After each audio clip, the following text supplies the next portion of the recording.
Gordon, the big engine, and Thomas, the tank engine, puffed buffer to buffer back home. It had been a busy day. First, Thomas had teased Gordon about the time that the big engine had slid into a ditch.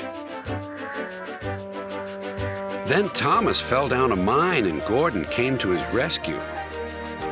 "Remember, Thomas," called Gordon grandly, "united we stand, together we fall. You help me, and I'll help you."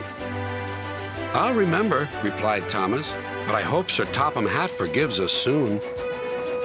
Suddenly, they noticed something. As the two engines whistled into the sheds, everywhere they looked, they saw paint pots and painters. "Bust my buffers," said Thomas. "What's happening?" "Shh," whispered Percy. "Sir Topham Hatt's going to tell us now. Ladies and gentlemen and engines, I am honored to inform you that Her Majesty the Queen herself is coming here to visit us. Now, on with the preparations." The engines wondered who would pull the royal train. "I'm too old to pull important trains," said Edward. "I'm in disgrace," sighed Gordon. "He'll choose me, of course," boasted James. "You," snorted Henry, "you can't climb hills." "He will ask me to pull the train, and I'll have a new coat of paint." Then the rain came.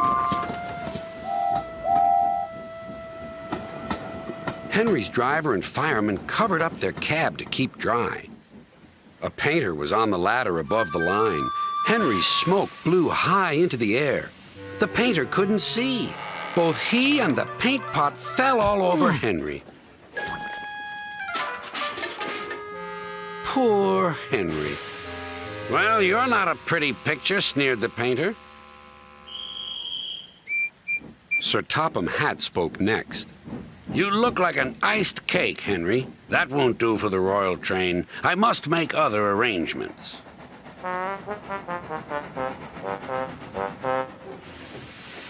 Gordon and Thomas were waiting for him. Please, sir." "One at a time," replied Sir Topham Hatt. "Yes, Gordon? May Thomas have his branch line again?" "I think you are both sorry and deserve a treat. Edward will go in front to clear the line. Thomas will look after the coaches, and Gordon will pull the train." The great day came. All the engines worked hard, bringing people to the town.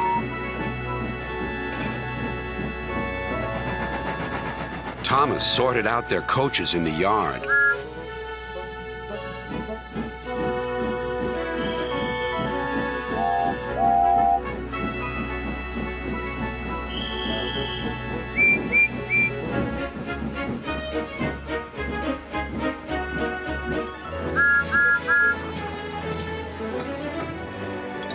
Edward steamed in.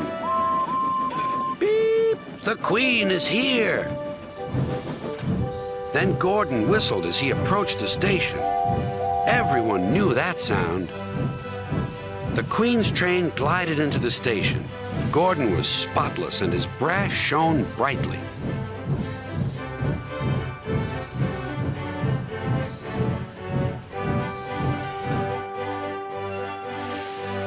Sir Topham Hatt stood to attention. "Welcome, ma'am." The Queen thanked him for a splendid run and asked to see all the engines. "Beep, beep!" Whistled Toby and Percy. "Shh!" hissed Henry and James.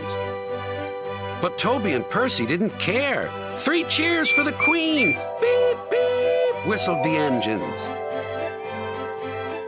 When it was time to leave, the Queen spoke specially to Thomas, who fetched her coaches. Then to Edward. And finally to Gordon, who took her away.